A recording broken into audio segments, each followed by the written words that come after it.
dirais, qui est en plein bouleversement. Il est en plein bouleversement, je dirais même épistémologique. C'est-à-dire que jusqu'à maintenant, pendant un nombre important de dizaines d'années, l'intégrité scientifique a été le fait, je dirais, de commissions, de délégations, y compris dans des instituts particulièrement importants comme l'INSERM ou d'autres endroits. Le micro n'est... Vous m'entendez là ou pas?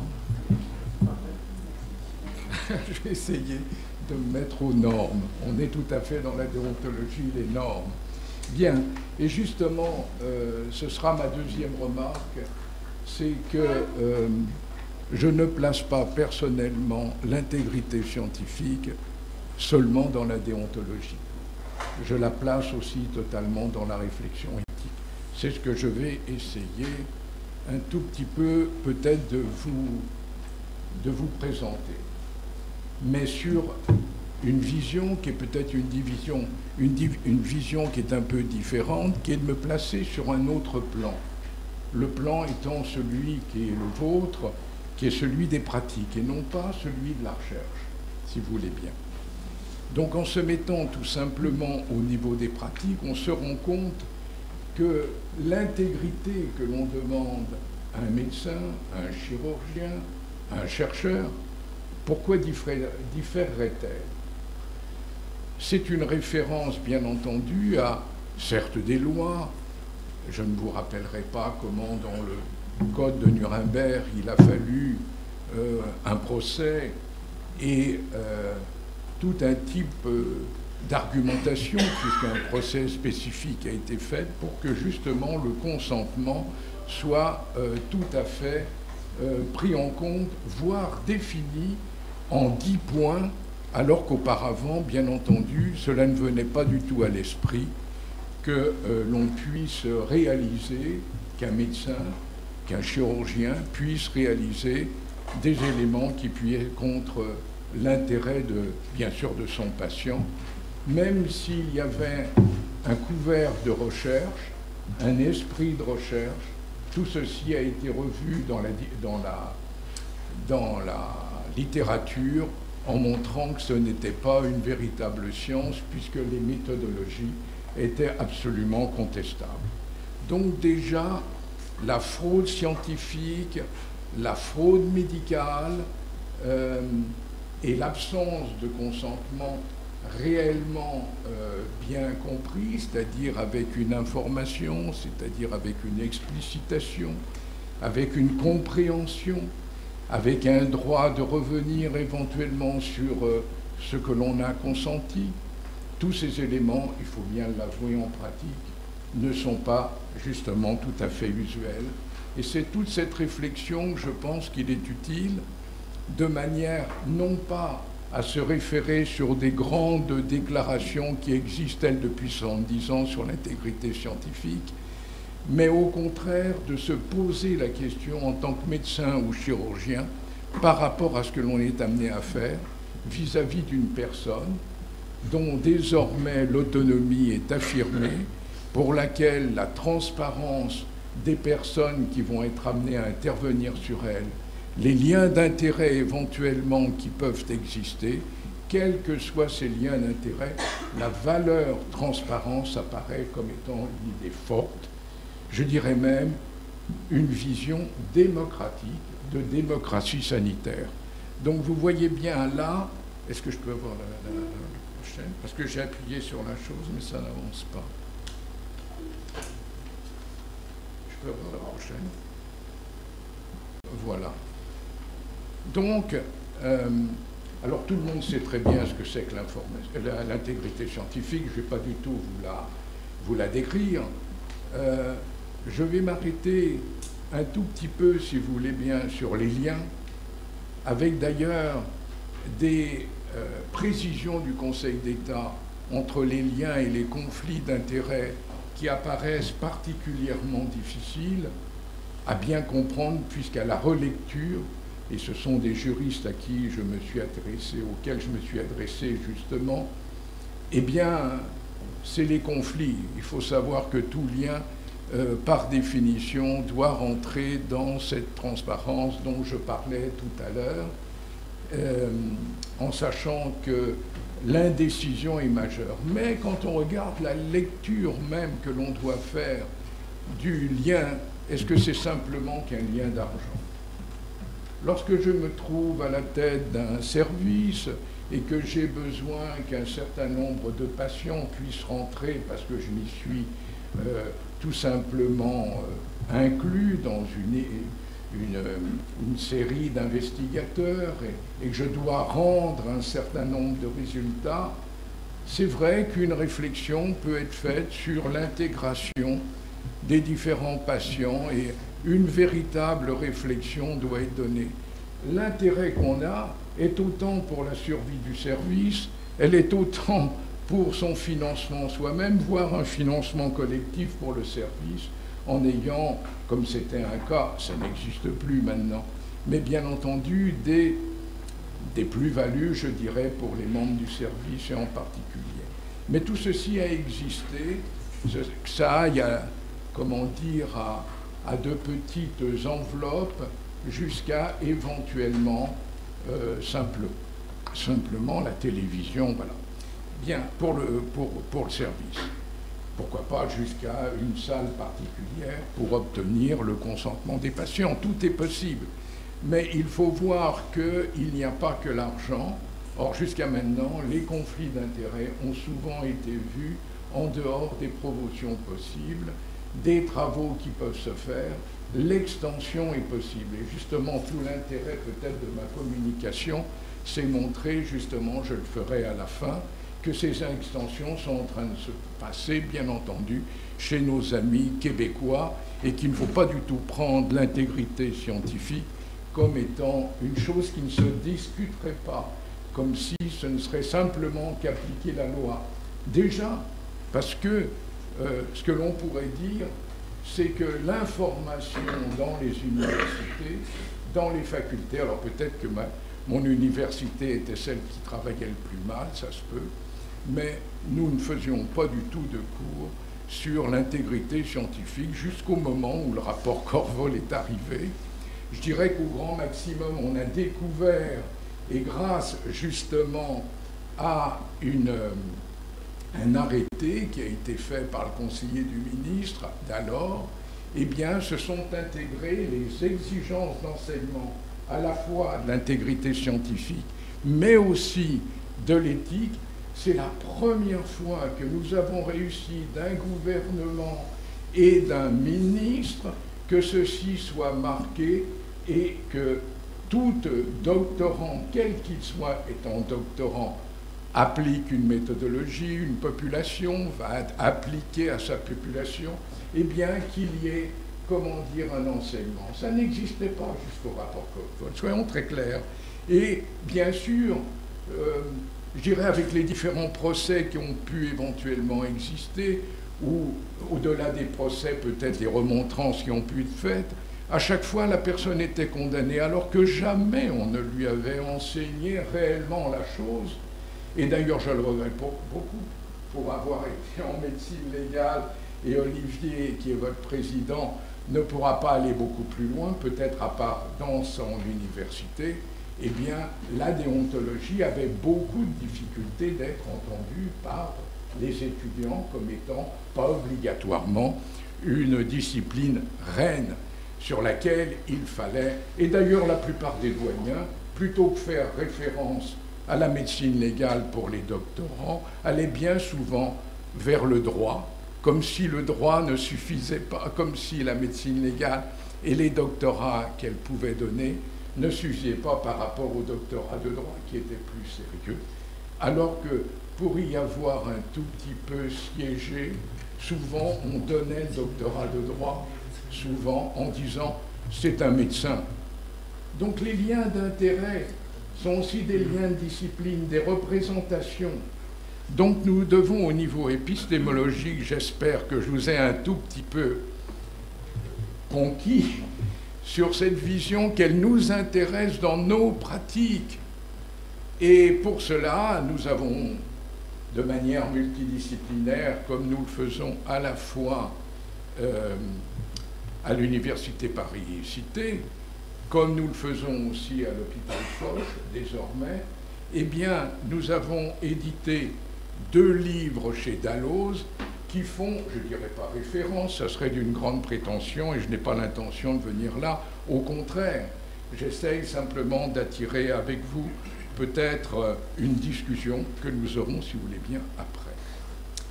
Donc, en fait, nous avons nous-mêmes à Foch développé un département que moi j'appelais mission éthique, dans laquelle nous avons intégré dès le départ l'intégrité scientifique. Pourquoi ? Parce que justement à l'université Paris-Cité, et je suis très heureux de retrouver les 2 prochains intervenants qui font partie de mes élèves et qui ont justement travaillé sur l'intégrité scientifique lorsque nous nous sommes posés les problèmes. Nous avons contacté, voyez-vous, il y a 6 écoles doctorales à Paris-Cité. Nous avons contacté les 6. Nous en avons eu 2 qui nous ont répondu, c'est très bien.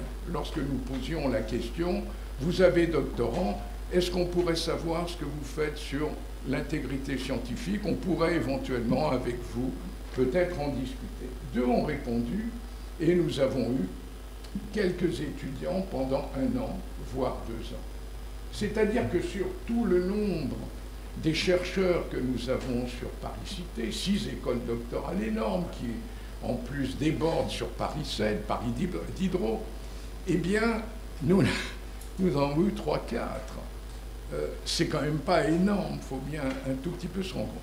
Avec d'ailleurs la plupart des directeurs de recherche qui étaient fondamentalement contre que l'on puisse poser le problème de l'intégrité scientifique, parce que nous mettions dans l'intégrité scientifique, là, pas simplement l'étudiant avec éventuellement, comment dire, le plagiat, comme c'est l'habitude, les liens d'intérêt, comme je viens, mais c'est aussi la manière dont se fait la recherche, la manière dont la publication est faite.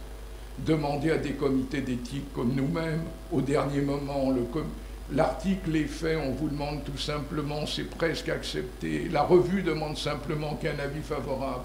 Vous imaginez, c'est très souvent que ceci nous est fait. D'autre part, par rapport toujours à ces pratiques, toujours se mettre en premier, ne pas laisser son étudiant éventuellement, alors que c'est son travail en premier.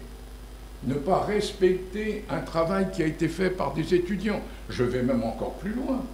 Dans un service de recherche, un service clinique, un harcèlement, on en parle maintenant. Dans mon département, Henri Coudam pourra témoigner, il y a 30 ans, nous travaillions sur le harcèlement des femmes, sur tout ce que l'on est en train de parler en ce moment. Or, c'est très souvent que tout ceci arrive et est communiqué actuellement à des référents, un dans chaque université au moins, et à l'INSERM, bien entendu, où justement les étudiants viennent se plaindre.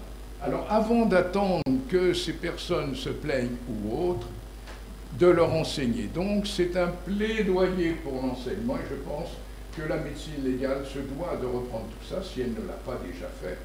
Mais ceci se trouve, à mon avis, non pas dans de nouvelles normes qui ressemblent beaucoup aux applications que l'HAS peut donner, des ordres que veut dire. Non, non, dans une réflexion qui soit sur les différentes pratiques en fonction des différentes disciplines et en fonction des projets. Alors je vais peut-être m'arrêter là et vous donner 3 exemples, pour être court, de ce que je suis en train de peut-être de dire. Alors le premier exemple, je l'ai perdu là, c'est Anne-Marie Duguet.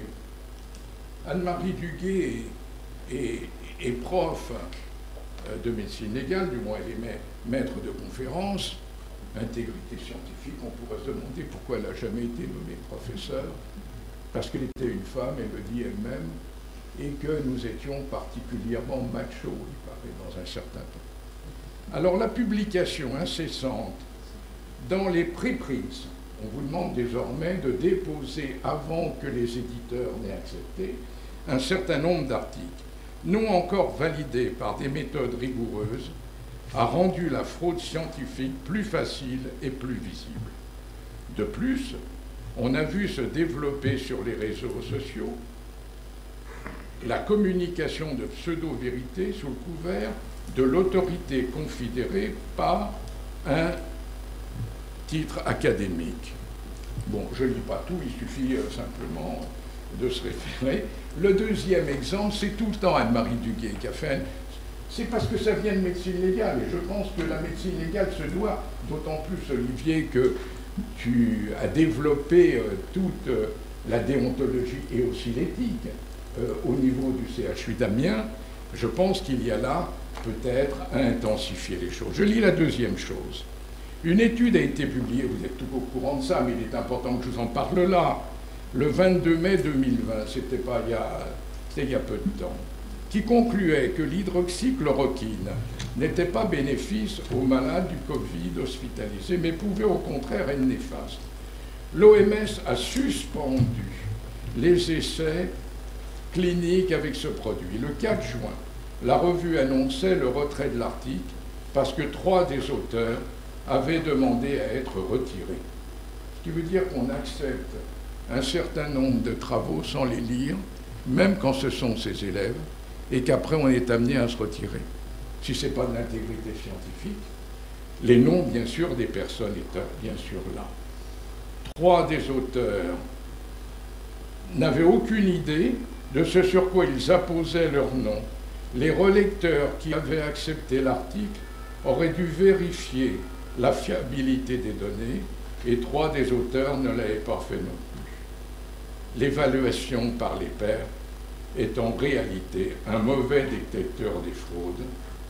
Ils évaluent simplement l'acceptabilité de l'article. J'en aurais terminé avec une troisième pour montrer que c'est plus qu'urgent, et il ne suffit pas simplement d'apprendre par cœur des règles. Encore faudrait-il les appliquer. Je saute ma conclusion. Attendez, c'est ici.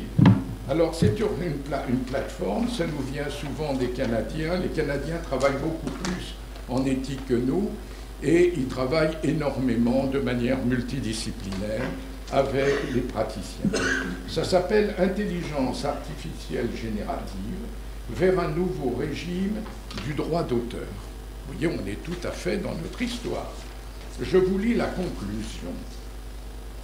Si je n'arrive pas à vous endormir, je suis un ancien illustrateur. Ça montre vraiment que je me suis complètement perdu en médecine. En conclusion, les législations sur l'IA, l'intelligence artificielle générative, commencent à intégrer des considérations sur le droit d'auteur. Mais les artistes et les autres acteurs restent inquiets face au développement rapide de cette technologie. Ce qui veut dire qu'il y a des lobbies. Il y a des lobbies actuellement sur toutes ces questions-là. Il n'y a pas que les médecins. Auteur, ça peut être en effet un médecin, mais ça peut être aussi des personnes qui créent. Une réflexion pourrait être considérée comme un processus équitable, c'est le mot important, auquel cas les lois sur le droit d'auteur seraient alors moins contraignantes. Et pour vous aider un peu, je vais peut-être vous donner la définition de justement tout cela. Face à ces interrogations, des chercheurs se sont des chercheurs, ça veut dire que l'intégrité scientifique se pose en état de recherche, de sujet de recherche. Autant dire qu'il n'y a jamais eu de financement là-dessus, ni sur l'éthique bien souvent. Il y a eu tout simplement, comme vous l'avez dit, on coche des croix. Est-ce que vous avez bien répondu à la loi Hurlier? C'est risque-là. Maintenant, c'est la loi, n'est-ce pas, Jardé, etc. Mais rarement des contrôles ne sont faits. Rarement on voit tous les éléments que je suis en train de dire là. Je termine parce que je ne veux pas être trop long. Un professeur de droit et un professeur d'informatique québécois ont proposé que l'entraînement des IA génératives devait être considéré au même titre que l'utilisation équitable. En anglais, il y a déjà un mot qui s'appelle fair dealing, et au Canada et fair use aux États-Unis. Et donc ne devrait pas être bloqué par les lois sur le droit d'auteur. Les notions d'utilisation équitable permettent l'utilisation de contenus protégés par le droit d'auteur, dans le cadre de recherche, d'éducation, c'est chez nous, de parodie, de critique ou de reportage, entre autres, sans courir le risque de faire face à des sanctions. La notion d'entraînement équitable devra toutefois intégrer des balises, c'est-à-dire des limites, afin d'assurer aux créateurs que leurs œuvres ne soient utilisées dans le but de faire compétition aux créateurs ou d'usurper leur identité. Enfin, dans le contexte où les compagnies développant de l'IA générative, c'est Chat, GPT, etc., entendent monétiser leur technologie, certains suggèrent que l'équité exige une compensation, comment dire, financière. Et si vous lisez, c'est une plateforme qui s'appelle CEST, qui est canadienne. Si vous y allez, eh bien, c'est démocratique, parce que vous avez plein de liens sur lesquels vous pouvez intervenir, quel que soit votre... C'est un véritable débat démocratique autour du droit d'auteur, c'est-à-dire autour de la création. Est-ce que nous créons en tant que chirurgiens? J'espère bien que oui. Donc comment nous nous prêtons en fait à tous ces éléments-là? Voilà les trois éléments que je vous montrais, que ce soit le Lancet, que ce soit ChatGPT, etc. Comment nous sommes tout à fait dans l'actualité, qu'il s'agit de recherche, qu'il s'agit d'enseignement, et sûrement pas d'appliquer simplement des lois. Je vous remercie.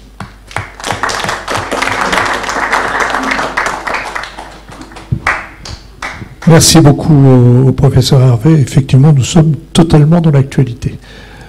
Question du professeur Benamou.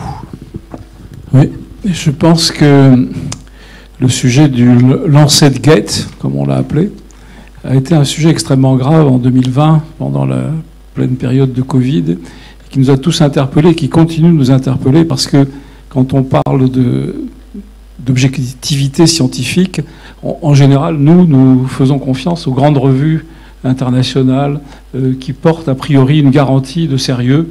Et quand l'hydroxychloroquine a été présentée dans une étude en sa faveur, dans ce journal, et quand une contre-étude négative est également une fake news qui a été publiée dans donc le grand public, tu parles de démocratie sanitaire, tu parles de réseaux sociaux où tout le monde intervient, où on a vu tous les grands spécialistes de la Covid qui n'étaient pas des spécialistes de la Covid, qui étaient devenus des interlocuteurs tous les soirs pendant toute notre période de confinement. On a eu une contextualisation de l'absence de confiance dans tout le système sanitaire de publication, de recherche, qui a été extrêmement dramatique, au point que je pense que ça a alimenté la querelle sur la vaccination, l'intérêt de la vaccination, etc. Donc, très très contre-productif sur le plan de la santé publique et de l'intérêt général. Comment aujourd'hui une académie, notre académie, celle de médecine, celle de chirurgie, celle de pharmacie, l'Académie des sciences, morales et politiques, peuvent aujourd'hui se conforter dans l'idée qu'il faut absolument se battre à fond sur cette recherche de l'objectivité scientifique, de la preuve, et non pas de l'interprétation de la preuve à des finalités diverses et variées, financières, politiques, etc. Donc, grave problème, et merci Christian de nous interpeller et de nous reposer cette question de l'intégrité scientifique. Je peux éventuellement, si tu veux bien, te donner la réponse de l'Académie vétérinaire de France. L'Académie vétérinaire de France, qui avait des personnes, vous devez connaître Parodi, a priori, qui était tout à fait bien connu, qui, en définitive, voyait la réflexion éthique comme purement l'application déontologique. Bien. Surtout qu'en plus, au niveau vétérinaire, au niveau de l'expérimentation animale, les règles sont très très nombreuses. Donc on comprend bien. Cette académie a demandé, non pas à ce que je me présente, m'a recruté tout simplement de manière, je suis le seul médecin réfléchissant au niveau de l'éthique, justement à cause de la Covid et de la nécessité de réfléchir à toutes ces questions-là. Et pour vous montrer l'importance qu'elle donne, puisque je me retrouve même dans le conseil d'administration, et je me retrouve à la tête du comité d'éthique, on s'est encore réunis hier de la même manière. C'est-à-dire que le mouvement existe, ça ne veut pas dire qu'il n'y a que vous aussi, il y a énormément parmi vous, Henri a énormément travaillé en éthique, Olivier aussi, il y en a sûrement d'autres, ne serait-ce que mes élèves qui sont là. Bon, tout ceci pour dire, mais l'académie a sûrement, moi j'ai écrit, j'aurais peut-être pas dû, que sur les médias, dans les médias, toutes les personnes qui allaient sur les plateformes, moi-même j'ai tout le temps refusé, étaient dans un rôle qui n'était pas acceptable. Et c'est ce qui fait qu'actuellement, d'après, je crois que c'est, d'ailleurs c'est le sénateur Hurier dans une intervention qu'il a faite dans un de mes colloques avec, je crois, Axel Kahn, les deux notaient qu'il y avait moins 20% de croyance en la science, et qui fait que maintenant l'obscurantisme prévaut bien souvent, et lorsque vous avez sur des mouvements de vaccination, c'est pour ça que nous avons pris à l'hôpital Foch, ça fait la 4e, j'ai pas été jusqu'à la fin où je vous montrais toutes les publications, mais c'était de l'ego, vous pourrez éventuellement avoir comment dire, mais il faut des recherches, ne serait-ce que sur les vaccinations. Il faut de nouveau aller d'actes de santé publique à une politique de santé publique qui soit cohérente. Tout ça, ça demande une réflexion. Ce n'est pas simplement entre les mains des décideurs. Il faut absolument que nous-mêmes, nous y intervenions dans un débat que moi j'appelle démocratique. Je pense qu'on n'est pas assez audible par rapport au Parlement. Enfin voilà, donc je ne vais pas développer, bousculer les colonnes du temple, mais comme je suis en fin de parcours, comme on dit, bien vieux, qu'on m'a fait le plaisir d'être un peu émérite encore pour 5 ans, donc pendant 5 ans, je vous ennuierai encore en vous disant « allez sur les pratiques » parce que c'est là où on est crédible et non pas dans les discours. Merci beaucoup. Effectivement, l'intégrité scientifique doit être équivalente en période de crise et en période normale. Tout le problème de toutes ces publications qui ont été un peu malmenées, même dans des grandes revues. Je vais passer la parole au professeur Lemaire. Merci beaucoup pour cette présentation. Vous avez un immense avantage de nous alerter s'il fallait le faire un petit peu plus sur ces problèmes d'éthique.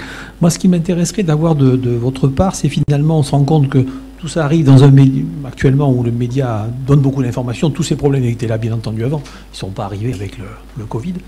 Mais disons que le Covid, au moment où l'information pouvait être divulguée à grande échelle par les médias, par le web, par la télévision, a pris des proportions. Et j'ai bien aimé ce que vous avez ajouté tout à l'heure, c'est-à-dire qu'après, les effets néfastes sur une espèce de résurgence de pseudosciences qui est à côté, je pense que c'est un élément fondamental actuellement qui doit être bien pris en compte. Peu de gens l'avaient analysé auparavant, on voyait très bien apparaître toute une pseudoscience qui existait un peu terrée.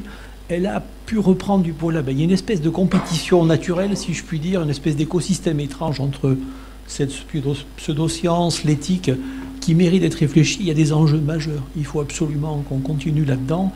Et les deux sont liés. Je pense qu'il y a vraiment un rôle. Il faut oser dire les choses. Peut-être que ça existait avant, cela va sans dire, mais ça existait. Il fallait peut-être mieux le dire maintenant. C'est un petit peu dur. Le retour de bâton, on le prend directement parce que la décrédibilisation s'est faite. Mais en fait, c'était une crédibilisation basée sur la non-connaissance. On n'en parlait pas, donc c'était merveilleux. Maintenant qu'on en parle, on se rend compte que ça n'allait pas tant que ça. Mais on le savait déjà auparavant. Peut-être qu'on avait un peu oublié qu'il fallait le faire passer, ce message. Les médias nous ont poussés. Donc je crois qu'il y a vraiment l'intérêt majeur à interagir avec les médias, avec les fondations, les sociétés, pour financer aussi des projets qui tiennent la route, qui ne sont pas des élucubrations intellectuelles de terrain un petit peu perdu. C'est extrêmement important. Je crois qu'on a remué quelque chose d'assez étrange et tous les médias y sont passés. Le Lancet, mais il y en a eu je ne sais combien auparavant qui ont raconté, mais on le sait tous, c'est des inepties, il n'y a pas que, mais bon. Ceci dit, maintenant ça a été mis sur le marché public, chacun va faire avec. Il faut assumer un peu le service après-vente, c'est un peu notre boulot sur le terrain en pratique, c'est ce qu'on fait en permanence. Gros challenge, mais le dernier point, la résurgence, la perte de confiance certes, mais moi ce qui me fait presque un petit peu plus peur, parce que la confiance reviendra normalement, c'est la résurgence de systèmes un petit peu plus obscurs qui finalement sautent, on leur a offert du terrain, c'est l'écologie de base, l'un s'en va, l'autre prend la place. Il faut reconquérir cette place pour que une science éthique, bien sûr, puisse se recentrer. Est-ce que vous avez raison, Jean? Je souligne ce que vous dites. Il y a 15 ans, un collègue de l'INSERM me téléphone, c'était la valorisation avec la CE. Et il me dit, on a 5 projets qui sont bloqués au niveau de ce qu'on appelle la checklist, je crois que c'est ça, c'est-à-dire les 10 projets qui peuvent être financés et qui le seront 1 mois ou 2 mois plus tard, etc. Et il me dit, je te téléphone parce qu'il nous reproche de ne pas faire d'éthique à l'intérieur. Est-ce qu'on peut faire un projet qui soit un projet sur une maladie, d'autant plus si elle est, comment dire, nouvelle, qu'il y a l'inconnu, la peur de la population, je parle bien sûr, et ne pas faire une réflexion d'éthique. J'ai dit, mais c'est évident, ça fait 5 ans que je dis, à l'INSERM toujours, qu'il faut, comment dire, qu'il y ait un work package de réflexion éthique. Quand on a une thérapie génique, eh bien, on travaille, qu'est-ce qui a été dit en éthique au niveau de la thérapie génique? Pourquoi on ne le fait pas? Alors il me dit, si je te téléphone, il est emmerdé, parce que c'était lui qui devait théoriquement, qui était à la tête de tout cela. Il me dit, voilà, on va te faire passer les 5 projets, tu vas faire un work package, et comme ça, ils pourront être financés, en disant que c'est très important. J'ai dit, là c'était un lien d'intérêt inacceptable, c'était pas possible. J'ai dit, je refuse, bien entendu. Je refuse, pourquoi? Parce que premièrement, comme les Canadiens disent, on ne commence dans une méthodologie que tout au début, c'est-à-dire on est partenaire, toutes les disciplines théoriquement sont partenaires, on ne découvre pas à la fin qu'on a besoin d'un statisticien, parce que sinon autrement les biais sont inhérents à tout ce que l'on a fait, etc. J'ai donc dit non, les 5 ont été refusés. Maintenant il y a une obligation qu'il y ait. Mais ce n'est pas simplement cocher, est-ce que c'est passé devant la loi, etc. Maintenant, il y a une véritable réflexion, mes élèves vous le montreront, que ce soit sur l'information, que soit, comment dire, sur les pratiques. Grâce à vous, collègues de médecine légale, à la fois Olivier et Henri, qui a beaucoup, comment dire, procédé au développement de tout ce laboratoire qui a développé un peu tout cela à Paris-Cité, je pense quand même que les rails sont bien, il y a plein d'étudiants, regardez les publications, elles sont bien sûr toujours anglo-saxonnes en grande majorité, il y en a très peu en France, mais il va falloir que ça augmente. Moi je suis tout à fait optimiste quand j'entends des discours comme le vôtre, et voilà le rôle de l'académie, c'est d'inciter justement. Et il y a une phrase, c'est impossible, qui dit l'intégrité scientifique, ça ne se discute pas. Ça ne veut rien dire, ça. Encore faut-il connaître la loi. Alors, nul n'est censé ne pas connaître. Mais comment peut-on former des étudiants si on ne leur apprend pas les cadres? Ce qui ne veut pas pour autant qu'il n'y a pas d'autre chose à faire, et éventuellement faire évoluer les cadres. Et les faire, bien entendu, avec les parlementaires, puisque nous nous trouvons là tout à fait avec des intérêts multiples, et donc il y a une démocratie sanitaire à développer qui est autre chose que celle que dispense l'HAS, bien entendu, qui voit surtout un niveau économique. Merci beaucoup. Merci de m'avoir. Merci beaucoup au professeur Hervé.